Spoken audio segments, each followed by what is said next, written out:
Welcome.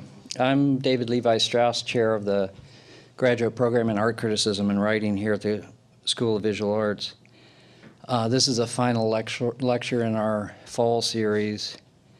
In the spring, we'll have Cuauhtemoc Medina in January, Johanna Burton in February, T.J. Clark in March, and Lucy Lepard in April.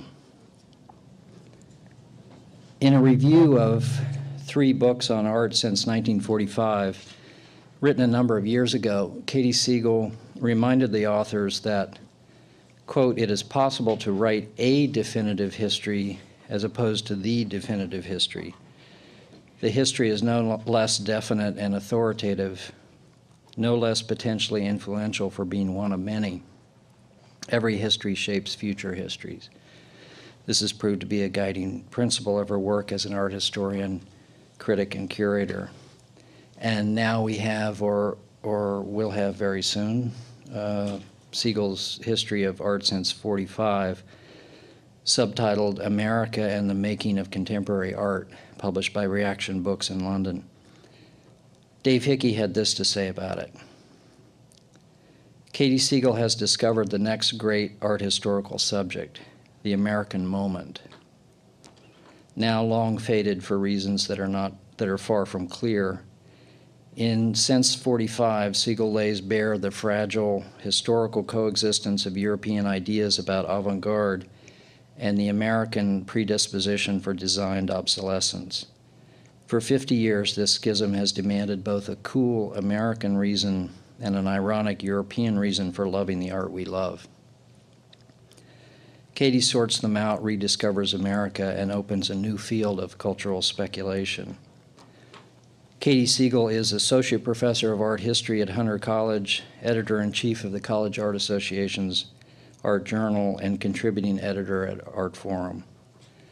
She's the author of many catalog essays and has curated a number of important exhibitions, including High Times, Hard Times, New York Painting 1967 to 75 with David Reed, and she's the co-author with Paul Maddock of Artworks Money on the relation between art and the market. Please welcome Katy Siegel.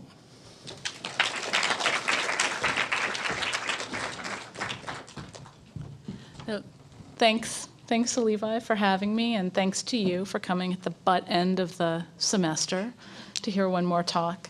The book was supposed to be out now, of course, which is why I'm here, but first it didn't get to the bookstore in time for Christmas. Last week I got an email from London saying one page had been printed upside down. It's being printed in Hong Kong. And then, and it would be February, and yesterday I got an email saying they had reprinted the page right side up, but slightly too gray. So now it'll be March 1st. So if the students in the program ever want a practicum on arts publishing, I'd be happy to give one.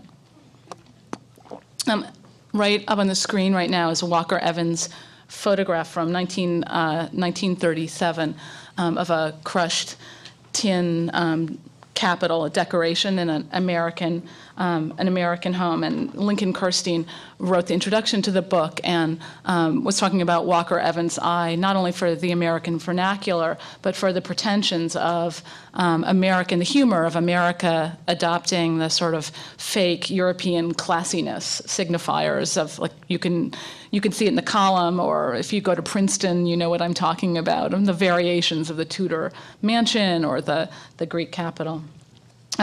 So I've spent much of the last 20 years banging my head against one problem in various states of cluelessness and consciousness, and with varying degrees of success.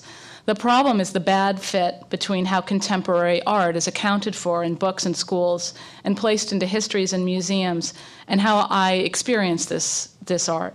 And Levi alluded to in a review I wrote in the Art Bulletin, which is the first time when I started being an art historian, which is the first review they ever published of textbooks or books that dealt with really contemporary art, and I had to fight and argue to get them to do it. And then you can see how much it's changed now.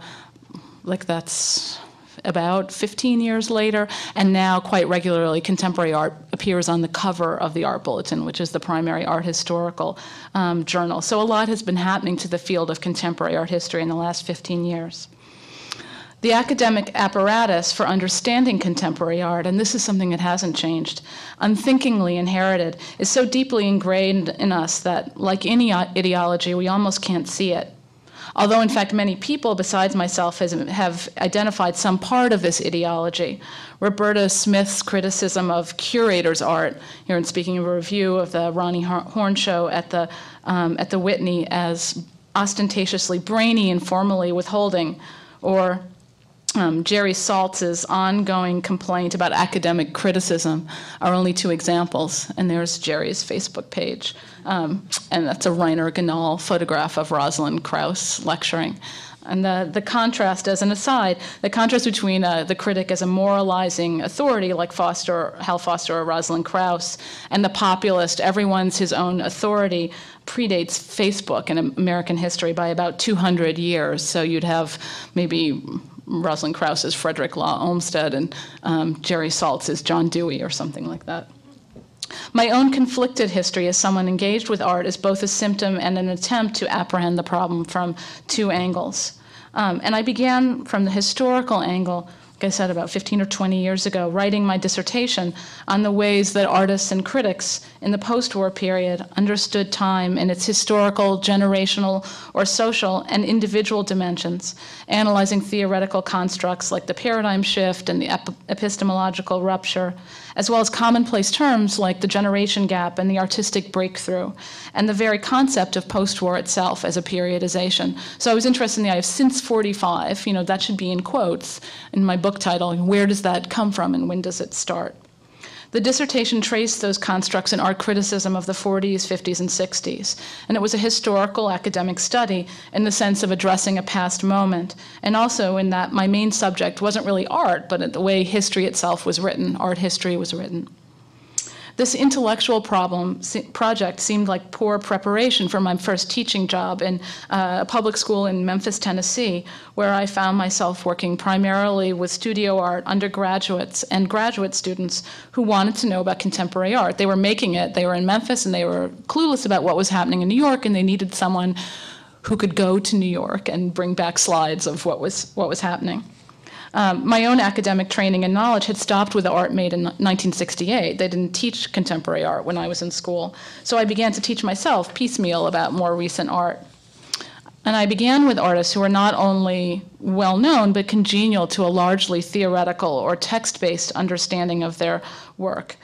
Professorial favorites who fit neatly into the march of academic art history or older models of the avant-garde and that were easy to read about and talk about. But as my knowledge of art broadened, I branched out to study and teach different types of artists, including both those left out of the history because they didn't fit in, and this is Mary Heilman, artistically, ideologically, or socially, that is, painting at a moment you weren't supposed to paint, and those often scorned by theoretical writers, apparently, for their success in the art market. Not only were they doing things wrong ideologically, but they were making too much money doing it, like Jeff Koons. So now I was taking a second perspective, that of a critic enmeshed in the present moment, and seeing how convincing history was as a cause or explanation for that contemporary moment. Learning more, I came to see that the dominant academic framework for thinking about contemporary art was simply wrong.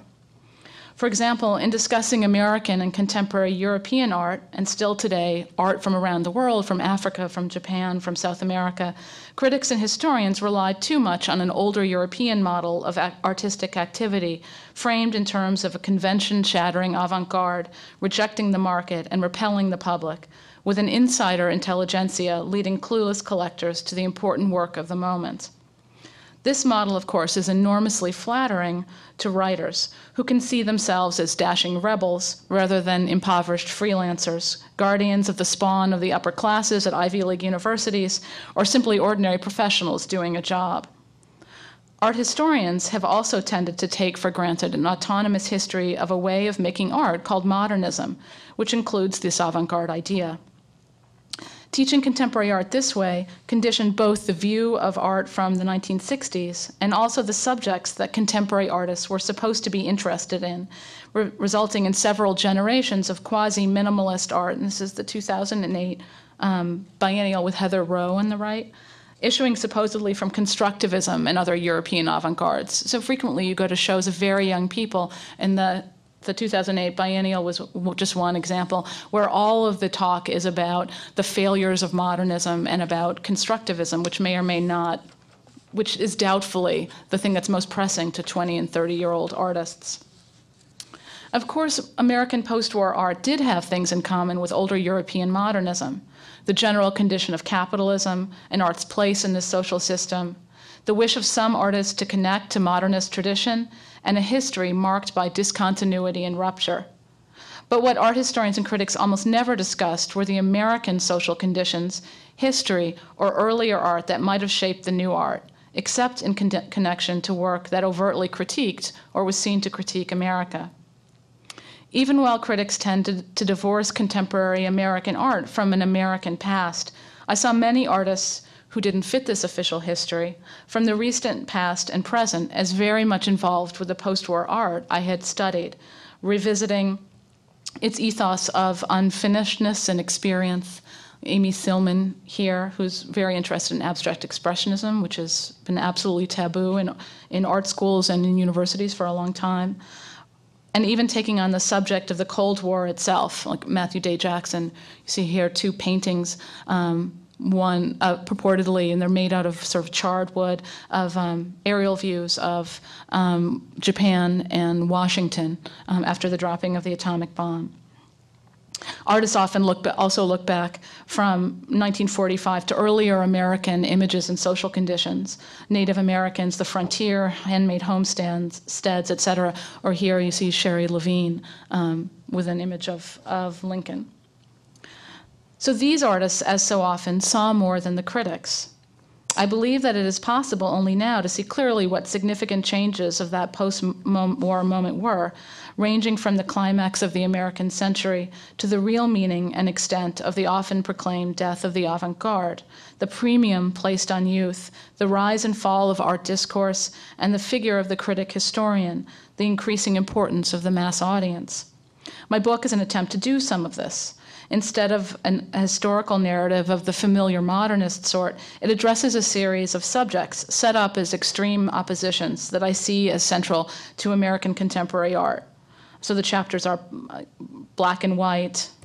That's Kara Walker. This is Bruce Conner, Success and Failure, particularly its pressure on men in America.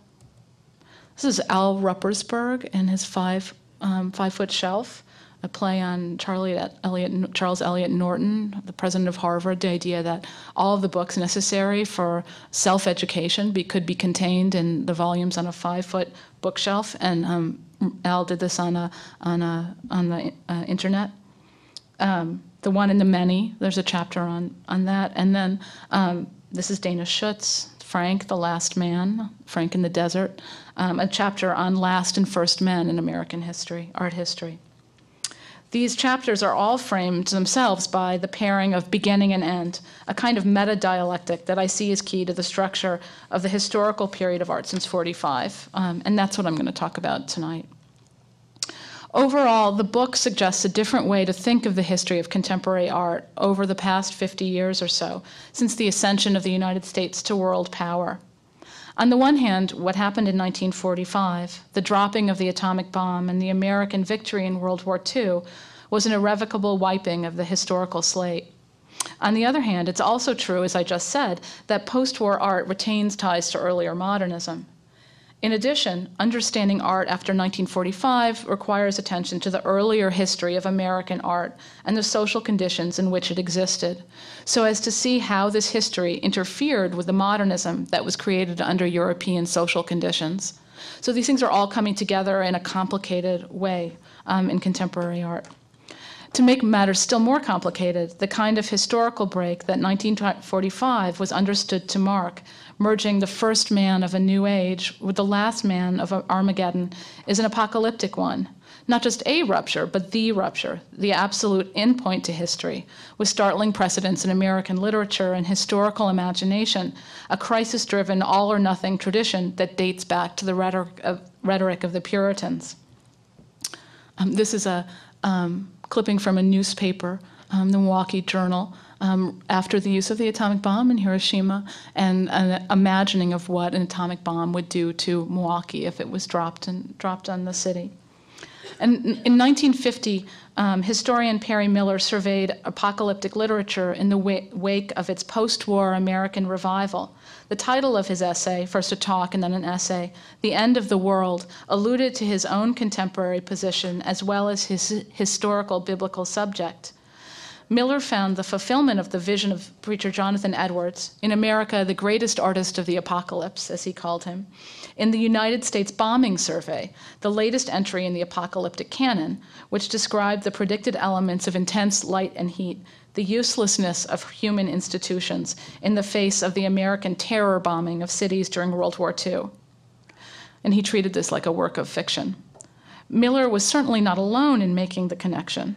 The evangelical conviction that the nation is suspended between Edenic promise and millennialist catastrophe was present from America's beginning, a conviction not confined to religious sermons, but one that has inflamed political and cultural writing as well. This ruin or apocalypse often merged oddly with a more local insistence on endings, born out of generational competition that expressed the urge on the part of younger figures to close the door on older artists and critics. This pattern superficially resembled the avant-garde model of European modernism, but also, confusingly, the end of that model, because the specific mode of ultimate beginning and ending was so American. So there's a coincidence of generational change and historical rupture. Art since 1945, contemporary art, has inherited this American suspension between beginning and ending, though critics have tried to rush artists and their work to various theoretically determined conclusions. The best known of these conclusions has been postmodernism, now faded, you hardly ever hear it anymore, maybe from your parents, but still unsupplanted as an explanation for the art of the past 30 years. So people are still looking for another word to replace postmodernism in class, and the best thing they've come up with is contemporary, which just seems to go on and on and on without end. But if we drop the search for this type of historical conclusion, things can look different. And I would say, since a lot of you are presumably studying art criticism, that for an art critic, that's where the great reward is, to say something's finished, to say something's over, that there's something new, and that you're going to be the spokesperson for it and put a name on it. So there's a career reason why people are always looking for these big intellectual ideas. In 1951, the architect and sculptor Tony Smith took a drive with 3 of his students from Cooper Union, and you've probably heard this story a million times. He had found out how to get onto, quote, the unfinished, unopened New Jersey Turnpike, and they drove from the Meadows to New Brunswick. This trip was a transformative experience for Smith, who described the feeling of moving through the artificial landscape in the dark of night. There's no way to frame it. You just have to experience it. Something that had nothing to do with function, created worlds without tradition. And there's no image that he took from that night, but this is an image of the building of the New Jersey Turnpike. Smith's description belongs to the most commonplace and enduring image of America itself as a new country and a boundless space. Post-war Americans, particularly those of a politically radical or anarchist orientation like the abstract expressionists, sought a break from the degraded and discredited European past, a new start. Smith's emphasis on the unfinished nature of the Turnpike and on the quality of a physically unbounded space is a reappearance of ideals held by many of the abstract expressionists, who wanted the viewer to be completely immersed in the work. Lee Krasner once described Pollock's paintings as unframed space. They also reviled the notion of progress or conclusion in art making, as if you killed a painting if you took it all the way to the end. This regard for the unfinished expressed their hatred for doctrine and authority, so central to European history. For them, incomplete material realities had the potential to elude social framing, were not, at least yet, determined by instrumental value in terms of ideology or politics. That is, if you don't finish it, you can't know what it is, and if you don't know what it is, it can't be used for bad political ends. The highway with no signs that led nowhere and the artwork without fixed images were both literally good for nothing, not socially recognized, as Smith put it, but continued movement, just to keep going on and going on these roads. or in the space. Ironically, Smith's fable of an open terrain marked by unrecognizable forms has been written into American art criticism again and again as a story about endings, marking an absolute break with the art of the previous generation. This is perhaps in part because, although the experience dated to the early 50s, the story was first told in Art Forum in 1966. Shortly thereafter, it became the linchpin of an argument about the nature of contemporary art. A Harvard-trained art historian and Greenbergian critic, Michael Fried, cited the story in his 1967 Screed Against Minimalism as an example of what he considered minimalism's bad temporal quality, its endlessness, in contrast to the immediacy of earlier modernism. And this art and objecthood essay is perhaps the most oversighted essay in art history and studio art programs, and leads to a lot of bad discussions and bad art.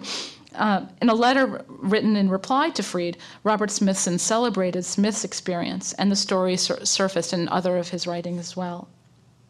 This exchange took place in Art Forum, the central magazine of the art world, and editor Phil Leader took the occasion to dramatize his own personal conversion from Fried to Smithson as the leading intellectual light of contemporary art. And so this story and the rather provincial quarrel to which it gave rise came to mark a sharp dividing line between modernist and postmodern art. Smith's experience on the unfinished highway made art seem inadequate. As he put it, it ought to be clear that that's the end of art.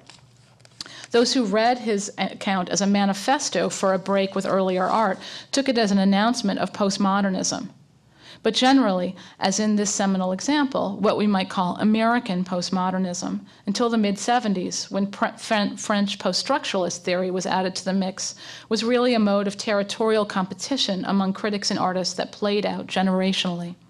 That is, Smithson and the supporters of their position focused on the perceived difference of their work from older art and left unmentioned the overarching shared ethos so visible now. More broadly, this was a misunderstanding on both sides of the terms of the argument, not modern versus postmodern, but modern European versus contemporary American. That the artistic target of the story was abstract expressionism was, to a certain extent, merely a byproduct of the fact that the success of that art was seen as the work of one dominant critic, Clement Greenberg.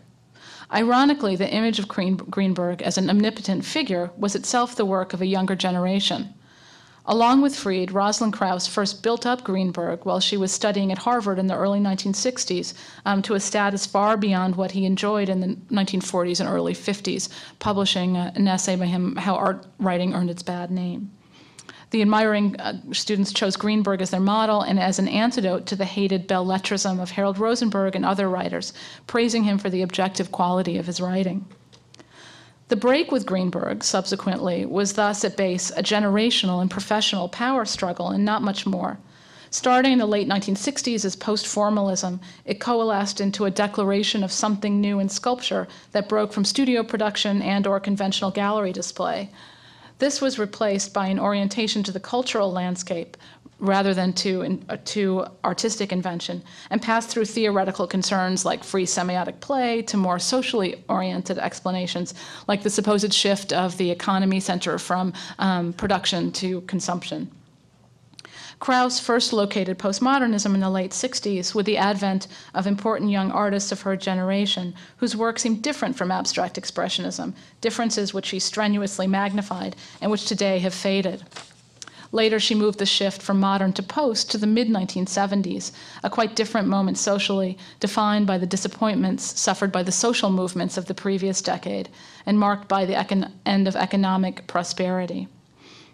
Seen as marking a shift to an entirely new kind of art, the idea of postmodernism is unconvincing.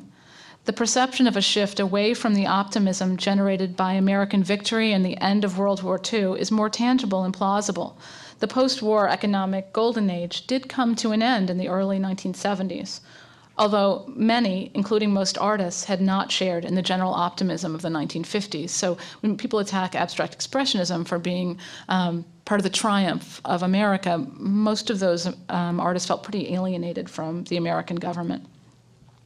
Accordingly, we might see many of the characteristics ascribed to postmodernism, such as pessimism and the end of progress, as belonging to a specific American social and economic moment in the 1970s. Similarly, and more broadly, qualities we connect to postmodernism are peculiarly American: pluralism, pragmatism, the middle-brow overcoming of high culture. The specter of decline or even ruin in the 1970s is in fact merely one particular instance in the long American story of absolute beginnings and threatened endings. Just as artistic postmodernism is best understood as a local, even provincial phenomenon, the general mood of cultural decline was an old story in the United States. Ruin was always already there, lurking on the other side of the American coin from its initial promise and its later sunny affluence, even in the form of threatened nuclear apocalypse at the moment of its greatest triumph. So the writing in the 1950s is often actually very anxious and pessimistic. The historical context for Tony Smith's road trip is thus ultimately 1945, with its specifically American aspects stretching out in both temporal directions from that date, and aesthetically beyond the narrow group of canonized artists on whom debates about modernism and postmodernism usually rest. In the same issue of Artforum, where he replied to Fried's essay, Smithson published a tour of the monuments of Passaic, an account of visit to that New Jersey city, accompanied by photographs of industrial sites, bridges, and factories. Smithson's experience of the New Jersey landscape was close to Smith's. He saw it as a kind of destroyed or derelict California. California has always represented the farthest reach of the frontier, a place of the future, of almost biblical promise, not of decline. Both scholarly and popular authors have often considered the West the real America, the place that fulfilled and extended the covenant of New England, itself meanwhile ruined by its subsumption by industry, capitalism, European tradition, and most generally, history. The very fact that so many theorists of postmodernism, Frederick Jameson, Jean Baudrillard, Guy Debord, insofar as he can be included in this group, the fact that they locate its epicenter in Los Angeles should have tipped people off to the fundamentally American character of postmodernism. And so even Smithson, talking about the ruin of an East Coast site in reiterating Smith's trip on its unfinished highway, connected the site of New Jersey to California. The idea that by leaving the corrupt eastern city, the independent homesteader could create a truer democracy based on individual freedom and opportunity is an old one in American history. It is to be found not only in popular fantasy, but in the theories about American society, referred to historians as the frontier thesis. First enunciated by Frederick Jackson Turner in the late 19th century, this was the idea that the enormous geographic expanse of the United States offered infinite opportunity for individuals oppressed and teetering on the edge of failure in cities in the already settled parts of the nation.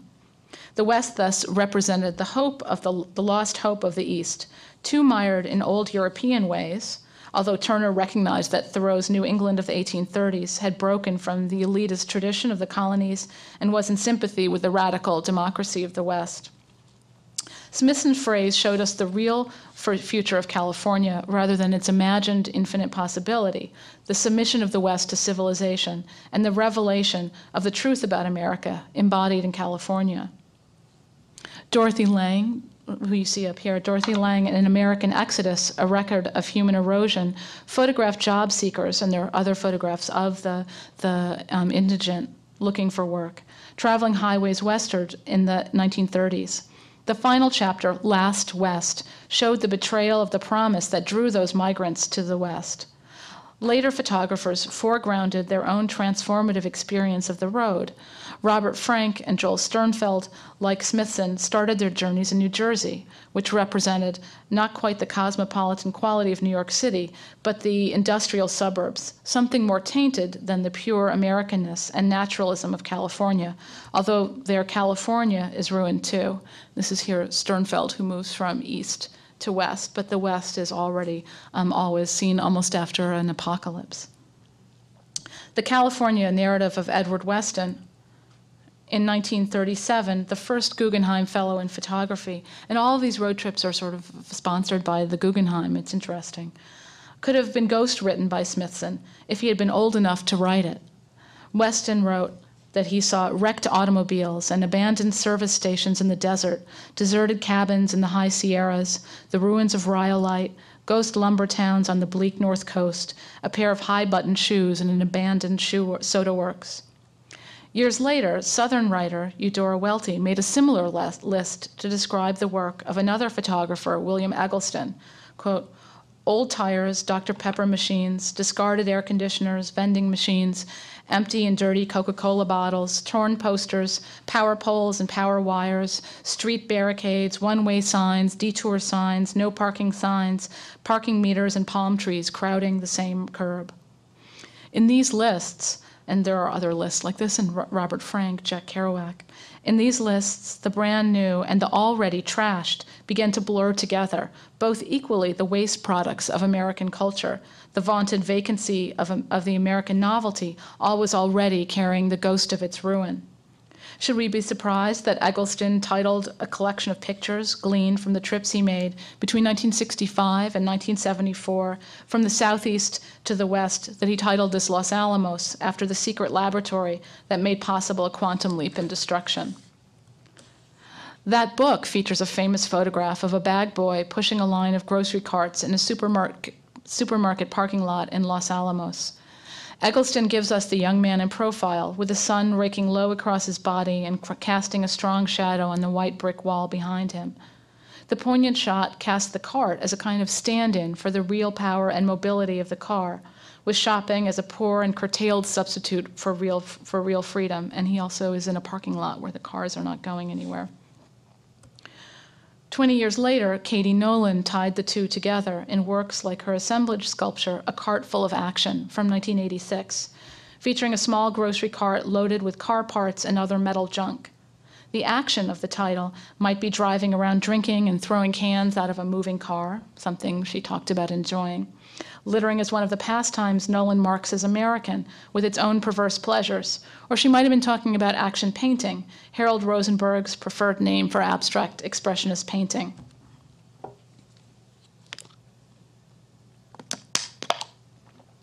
More than a decade after Sternfeld's road trip, and almost 40 years after Tony Smith's trip, Nolan described a later version of Smith's highway experience.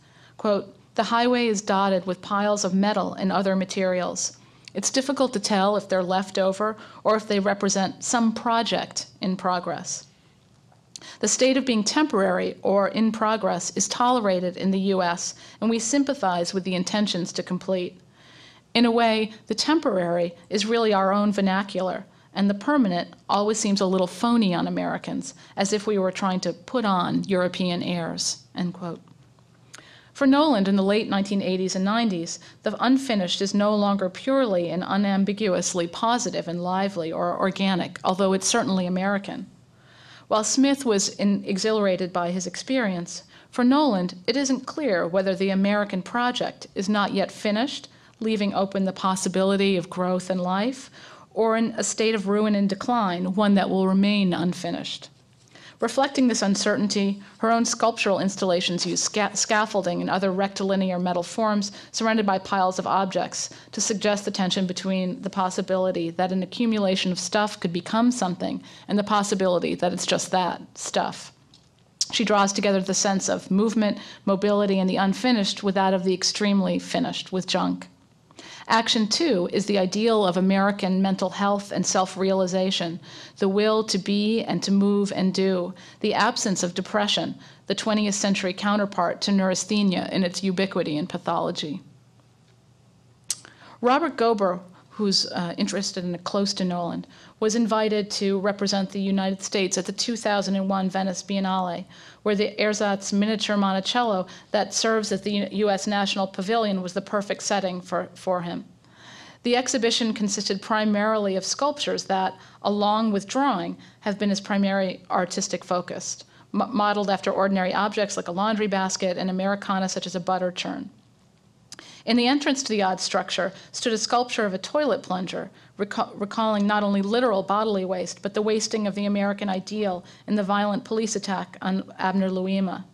Behind the plunger hung a black and white photograph of a highway tunnel, the West Rock Tunnel from 1949, from the archives of the Connecticut Department of Transportation, another act of road making and a sort of willful can-do Americanism. For the Biennale, the artist also made a major photographic series that explored an expanse of time as well as space in the tradition of the American road trip. He took images from a 1978 car trip from New York City to Jones Beach on Long Island and combined them with photographs shot in 2000 on the beach of the North Fork of Long Island, where he then lived. You can see this is a photograph from 1978, another parking lot at Jones Beach, and the irony of the tension between mobility and immobility. These photographs were superimposed and reshot together, interwoven with newspaper clippings, printed as a photographic series in artist book. The artist said of the project, "I guess it was both a literal journey and the metaphor of the journey, my journey as an artist and a man, that interested me." These photographs share the subjects of the earlier photographers' American road trips, junk washed up on a beach, cars and scenes shot from cars. They also collapse the early promise of a young man new to New York City going to the beach with his friends, and a later moment that would seem to be about disappointment. And you can see the superimposition, him here taken from inside the car in the Jones Beach parking lot, and then a photograph from the North Fork of styrofoam junk washed up on the beach. When the artist later moved to Long Island, hating the plastic trash that washed up on the beach, he would collect it and haul it away to the dump. By 2000, the year 2000, he had come to appreciate the debris, to see the plastic as the new form of sea glass, the older form of trash, washed and worn by the ocean and made aesthetically beautiful. He photographed the trash rather than discarding it, seeing in it no longer the ruination of Edenic America, but the expanse of archaeological time as well as the hidden spaces of the ocean. Amidst the plastic was a holdover from an earlier moment. And he says, "One morning I found an American flag half buried in wet sand. It was attached to a small teak pole, so it probably fell from a boat. It was beautiful, slightly faded, and a little tattered, but carefully made and embroidered," end quote. Continuing his interest in the theme of American betrayals, Gober here takes the long view of America's wasting, even perhaps the view after the end, but as redeemed, made beautiful, and even peaceful. The temporariness that Noland restages, a vision of created worlds without tradition, in Tony Smith's words, is a quality of flux that implies freedom, but also a lack of historical grounding and even shoddy construction. She defines the American gestalt as one of extremes, found everywhere, quote, "both as an ideal and its opposite, all or nothing," as Emerson put it. No doubt the American celebration of flexibility and open-endedness is in full accord with the needs of a business society, as many people have criticized, sort of replacing postmodernism with neoliberalism. But it's also about not sticking with things you know, accepting life off balance with a sense that things could go either way. This is the American version of the modern, the contemporary, the temporary, that it has exported to the rest of the world. Despite the effort of historians, art historians anyway, to assimilate the contemporary to familiar narratives of modernism, to locate and repeat avant-garde gestures, the history of art since 1945 is unfinished, unframed, without a predetermined direction or end. This is a valuable contribution because, in fact, social history does not have a predetermined shape. The story I've told tonight is only one thread, although it's a meta-history about histories, in a larger tangle.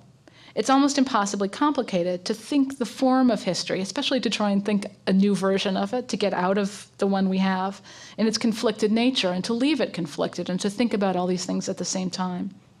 So this history reaches back through 1945 to older American ideas and traditions, but it also stretches forward from 1945, an apparent break with both the American and the European traditions, and it seems to end or threaten to end again and again, but it keeps going. The bombing of New York's World Trade Center in 2001 renewed more than the rhetoric of the atomic bomb, as in the use once again of Ground Zero to name the site. It also renewed the Cold War discourse that ensued on the events of 1945. History, despite its putative end in 1989, was once more portrayed by the government and its spokesmen as a worldwide struggle for domination or freedom, with even more New Testament rhetoric marshaled than earlier, as the current war is not just one between God and godless communism, but between the American Protestant God and the Muslim one. A dominant theme of the flood of writing after World War II, trying to to comprehend the new weapon was anxiety or uncertainty as the new psychological state of individuals, particularly Americans, who imagined, as in the Milwaukee clipping I showed you, the bomb being used on them. Now that we've used it on someone else, it's going to come back to us. This uncertainty, which has reappeared again and again in the past 50 years, made a major comeback in art and politics after 2001, when threats of more attacks were used relentlessly by the Bush administration and alleged jihadist plans for nuclear terrorism were disseminated by conservative political forces in the U.S. who advertised the American Hiroshima, a plan supposedly picked up by CIA eavesdropping. The art world produced few immediate direct responses to the new situation, or the sort of continuing situation. But a few years later, the rhetoric of anxiety registered in a flood of museum shows like The Uncertainty of Objects and The Uncertain States of America, both in 2006. These exhibitions, the art they assembled, and the writing they generated unwittingly revived the language of Paul Tillich and W.H. Auden in speaking of anxiety and uncertainty, the former being the perhaps dominant term of intellectuals describing the psychological reality behind the apparent affluence and ease of the 1950s. After the decade-long holiday from history, as people called it, from the fall of the Berlin Wall to the fall of the Twin Towers, the threat of World War III had returned, with a focus on Islamic terrorists and small gangster capitalist outfits with atomic bombs. And it happened yet again, both the language of the New Testament and Hiroshima evoked in Katrina's wake, with Spike Lee saying, "I can't believe this is America, it looks like Hiroshima." But it happened in the US, and here Mark Bradford's maybe clearer artistic response to that, "Help us," the sign he put on the Carnegie Museum, first in Los Angeles and then at the Carnegie, seen from Google Maps, Google Earth. So this language comes up again and again. Unlike the 1950s, however, America no longer truly runs the world, although it still intervenes violently around the globe and exercises disproportionate control over many putatively international institutions. But America appears more and more as one nation among many, disproportionately powerful perhaps, but one that might not be able to dominate the world culturally or politically in coming years. With the reach and force of its power fading, it seems, the United States became increasingly visible as a specific place, rather than the locus of the abstract condition of contemporaneity or modernity, or simply everything that matters, as if mysteriously all the best artists and writers and everything come from the United States. Whenever a phenomenon begins to fade, the centrality of men, of white people, the hegemony of a particular country, the thing that was once so dominant as to seem normal, just the way things are, reveals itself as simply one more position or identity, no more or less. And that position is equal in specificity, locality, and historicity to other positions, which I think is why we can begin to see what actually is the condition of America and American history. Early on, critic Harold Rosenberg articulated the common belief that American art did not fit into the predominantly European history of modern art, up till then the only art history.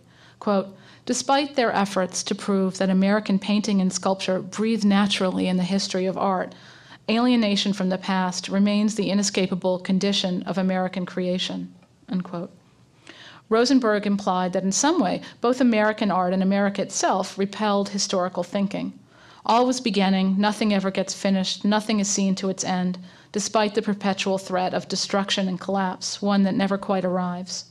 But no progress is made. Unlike the model of the avant-garde, the Hegelian history, the modernist mode, no one gets anywhere on these road trips. Just as history did not end in 1989, what this contemporary condition repels is not historical thinking as such, but categories imported from other times and places that just don't fit. A particular benefit of this condition is that it seems to call for modes of thought that remain open and exploratory rather than finished. This is, in any case, how I see the contribution I've tried to make to understanding the history of the present. Thanks. In sort of academic postmodernist theory, that very intense focus on the European, right? Because I mean, I think that's one of the ways that you could characterize sort of a lot of the postmodernist theory that begins to develop in the 80s and 90s in academia is an orientation towards Europe. And we still see this, I think, in one of the worst aspects of contemporary art writing, which is, sort of the art critical flavor of the moment, who's now Rancière maybe, or maybe he's already gone and we have someone new to talk about. But anyway, and it's one of the things I dislike the most about contemporary art writing. But, and I sort of wrote to myself, well, was it a hysterical grasping for authority or a hysterical disavowal of Americanness? And I did think it was sort of interesting and provocative when you talked about Greenberg, because the reaction against Greenberg, the sort of setting him up and then the knocking him down, also could be seen as that similar kind of pushing away of something. So I was just wondering if you could talk about, do you have any ideas about speculating why that happened? I mean, I think on the most basic broad level, Europe is classier, in some way, Right. And this is why collectors, and you could say, maybe the critics aren't so much different from those collectors who are collecting European art until the late 1950s and not American art. And it's interesting that the critics are behind, that the intellectuals are maybe behind collectors and switching. But what the collectors switch to, and Michael's an Americanist, so this is a particularly sore spot, we're split between people who do modern and people who do American, so America is much in the same position structurally as Africa, we didn't have, the modern didn't happen here. But it's what the collectors switched to in the 60s when they finally give up buying European art and they start collecting pop. They switch to something that seems to them anti-intellectual, and so Sidney Tillum writes one of the first reviews, and he's saying, finally, collectors can drop all those books and stop looking to Europe and roll out the American flag, as he puts it, and have fun. And so in that structure, and this is something I argue in there's a chapter called One and the Many, in that structure there is no place for the intellectual. The reason, so Europe is fancy and it's hard for people to understand, and so it's cool, but it's also structurally, it leaves nothing for the critic to do. If you're not puzzling out something that's difficult for collectors to understand, if rich people get it as much as you do, then what is there for you to do?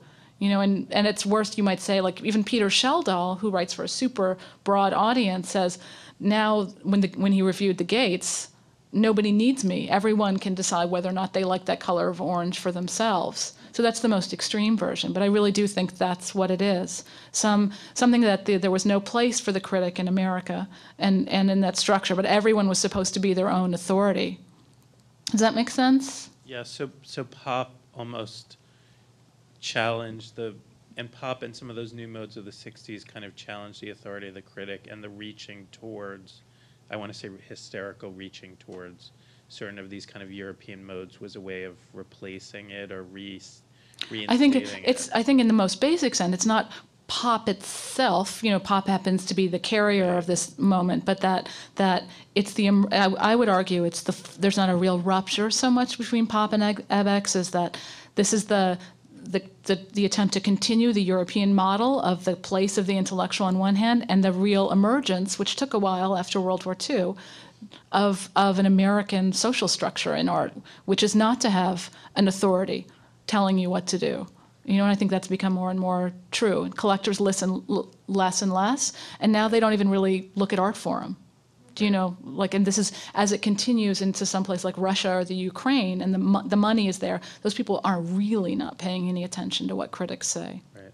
Can I just say one other thing? Yes. Like a tiny quibble? Yes, quibble away. You when you were talking about postmodernism, you mentioned pluralism as what you feel is one feature of postmodernism, and that's my one quibble, because I actually feel very strongly, and in reading the literature, the postmodernist literature from the kind of October crowd, that I think that their articulation of this kind of critical stance of postmodernism was a disavowal of pluralism. Oh yeah, absolutely. So, there are two, Hal Foster says quite clearly, right, there's two postmodernisms, the bad one and a good one. Right. And the bad one is pluralism, right, and the good one is Sherry Levine. But I would say, again, that insistence on bifurcating it and not seeing that all came together.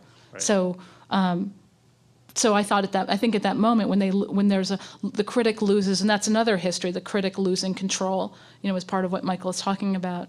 And then when the critic loses control, what you have is pluralism that's sort of left in its wake. And I think that's actually the most important part of the condition of the 1970s, and not the theoretical overlay, Right. sort of battling that. Yeah. Thank you. I'll listen to the rest of the quibbles later. No, there are no other ones. Anybody else? Sheila?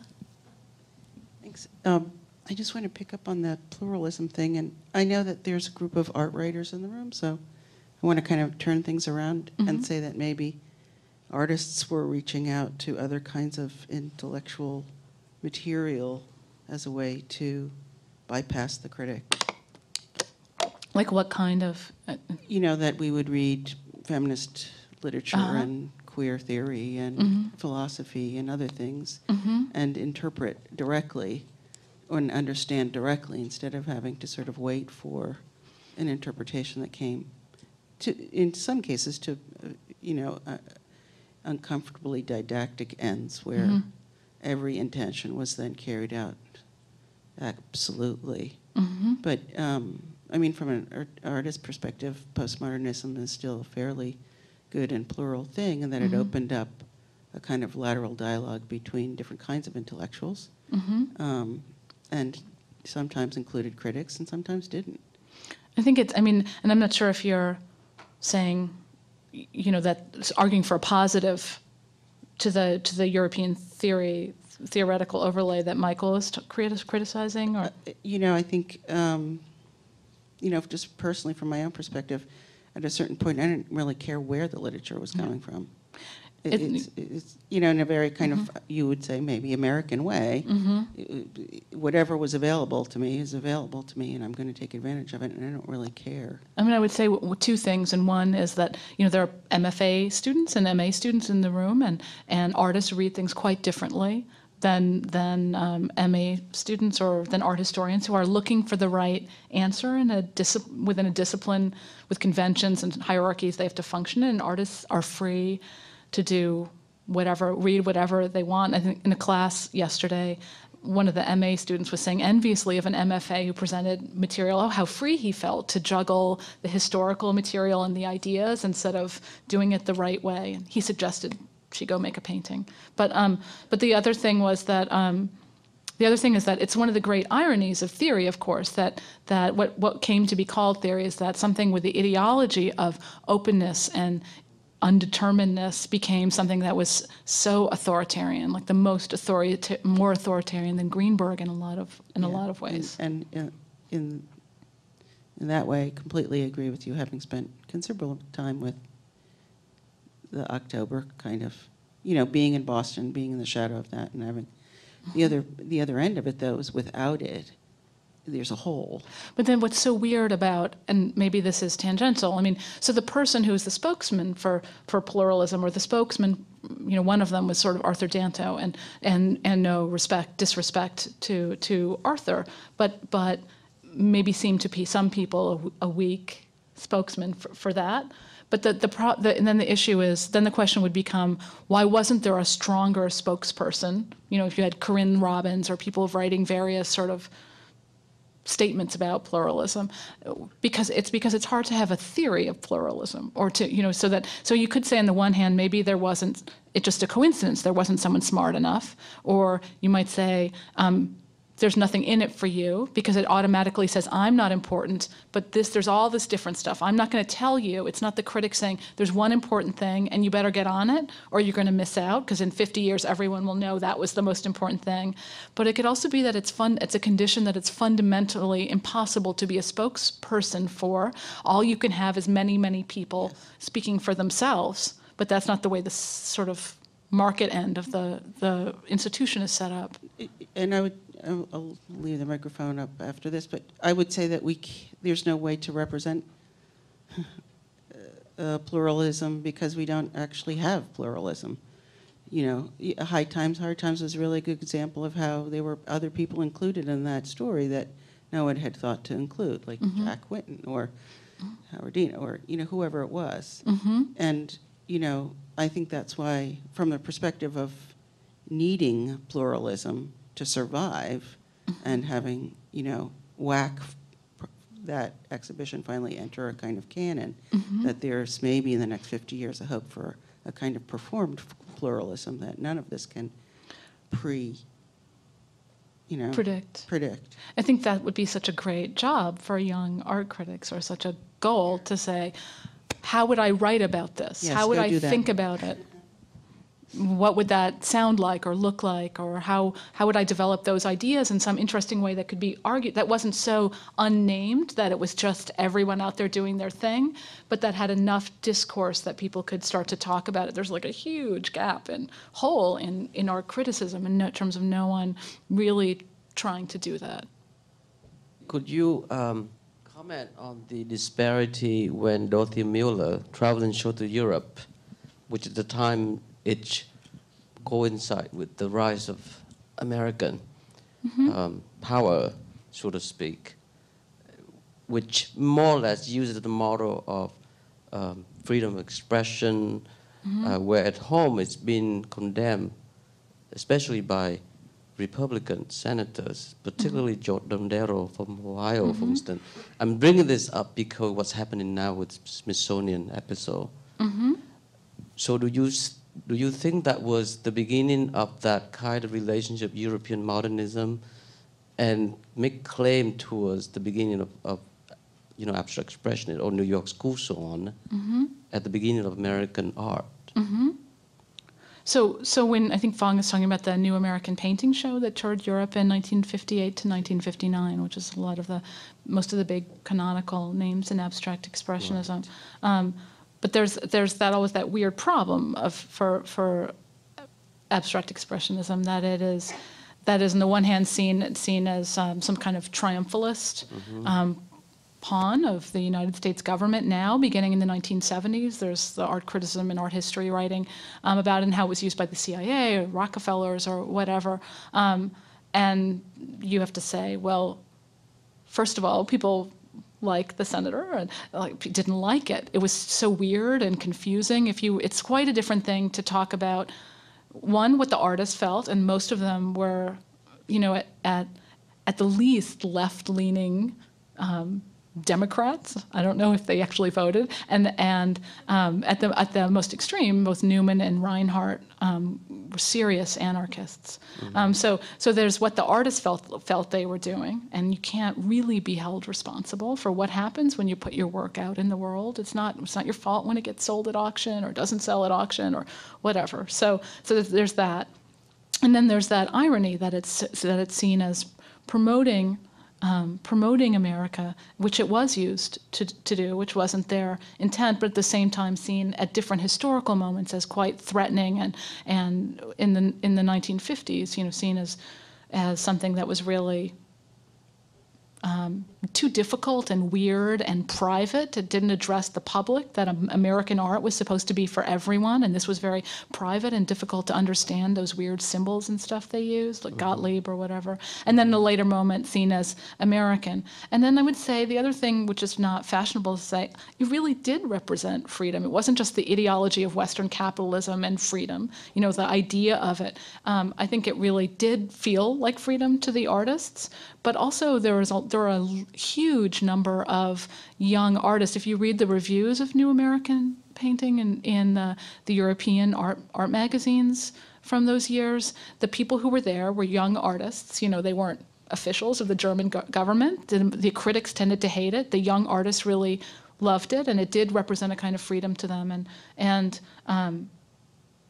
And now, because I'm working on, this is so over, it's weird to talk about. I mean, it's coming out in March, but I'm done with this project, and I'm working on a project about European and American painting now. And when you talk to older artists and read interviews with older artists, so many of them saw that show, and it really did mean something to them, like freedom. So it's hard to reconstruct that historical context when you really take the artist seriously and what it meant and what it felt like, both the artist painting those paintings and the young artists who saw them, versus seeing what its later historical uses were. And I don't know what to say in terms of its relationship now to what's going on at the Smithsonian, except it's some kind of bizarre with David Wojnarowicz.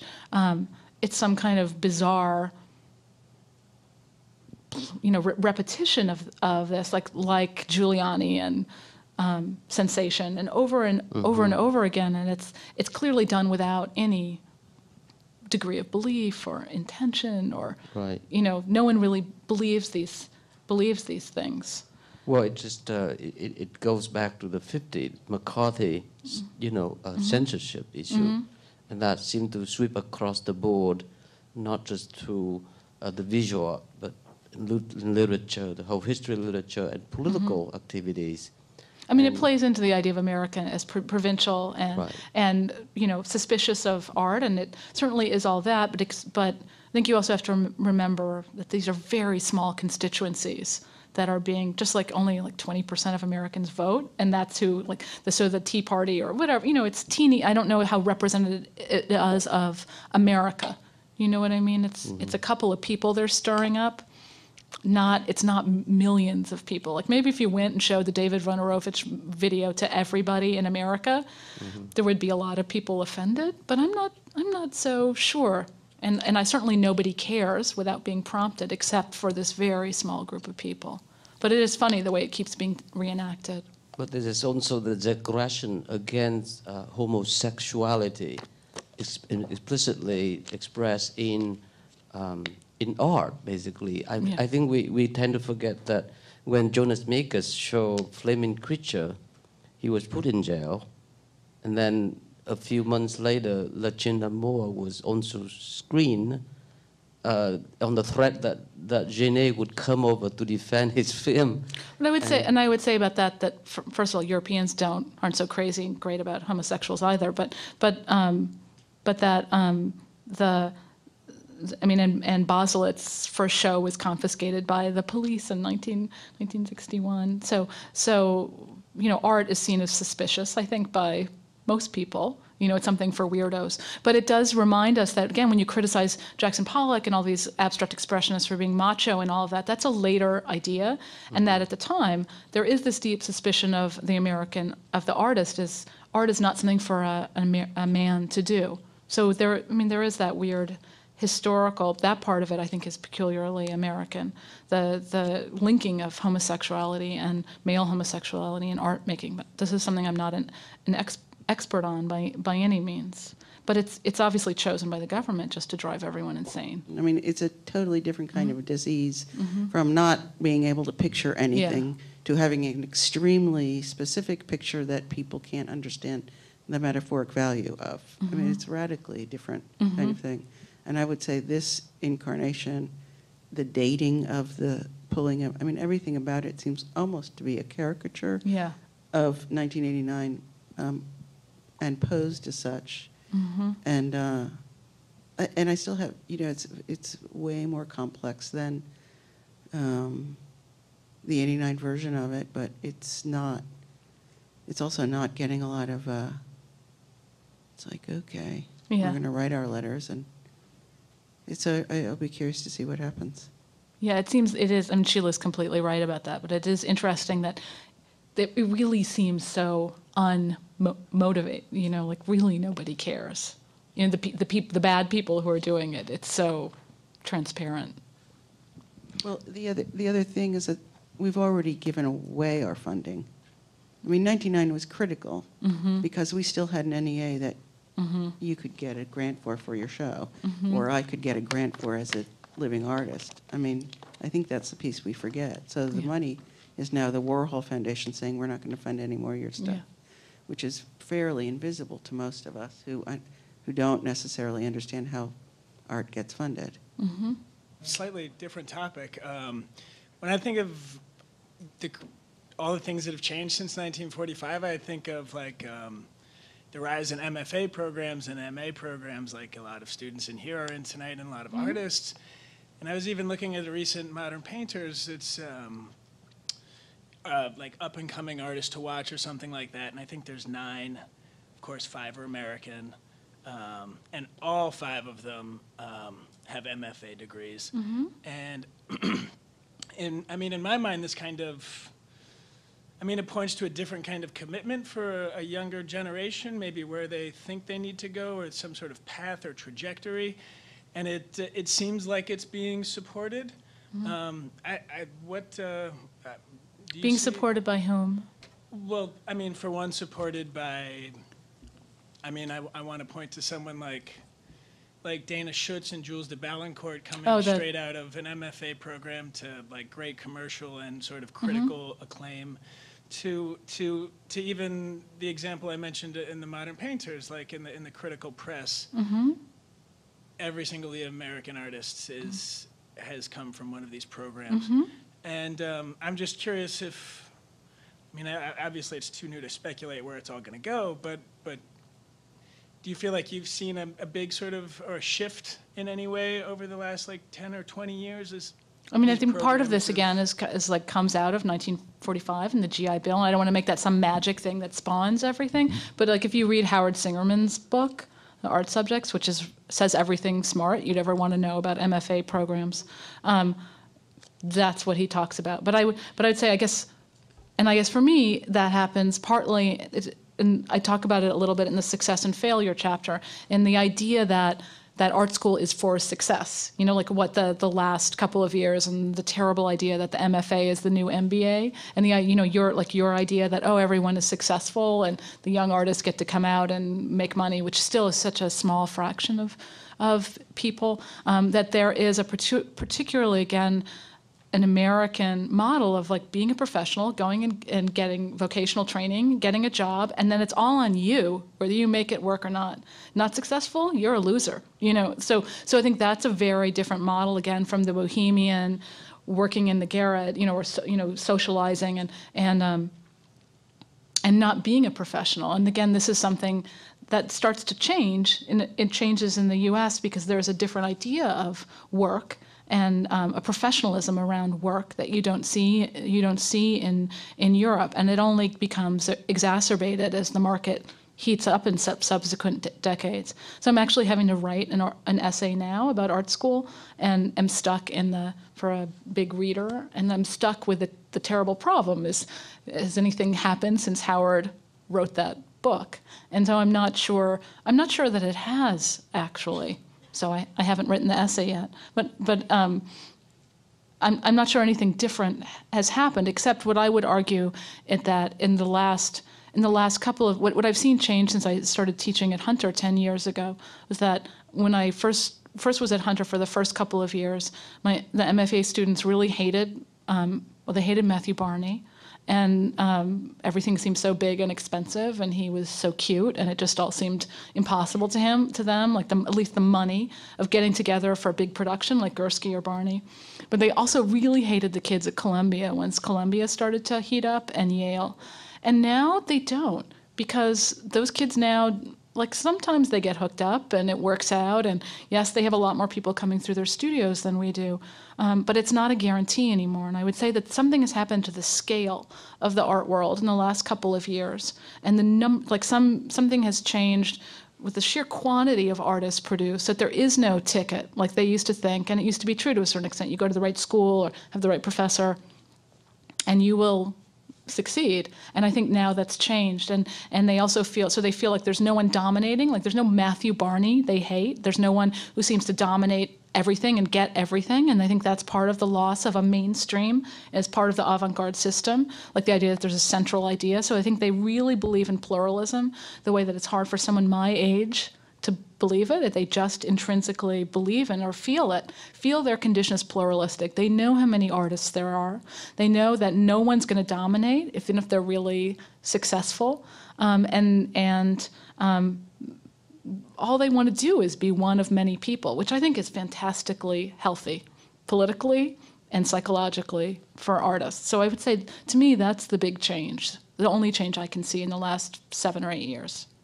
I think you're right about the pluralism, and I think there are a lot of us who are kind of hanging around, part of your generation, who actually thought that too.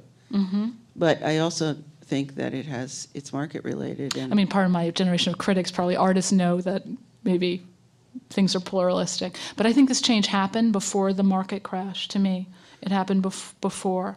and I don't quite know what it was. I don't know if it's an increased awareness of globalism. You know, I think that's part of it, and the awareness. Oh, even if you get to New York and you're the biggest hit in New York, you still have to go to Berlin, and you still have to show. You need 5 galleries, and you need to like.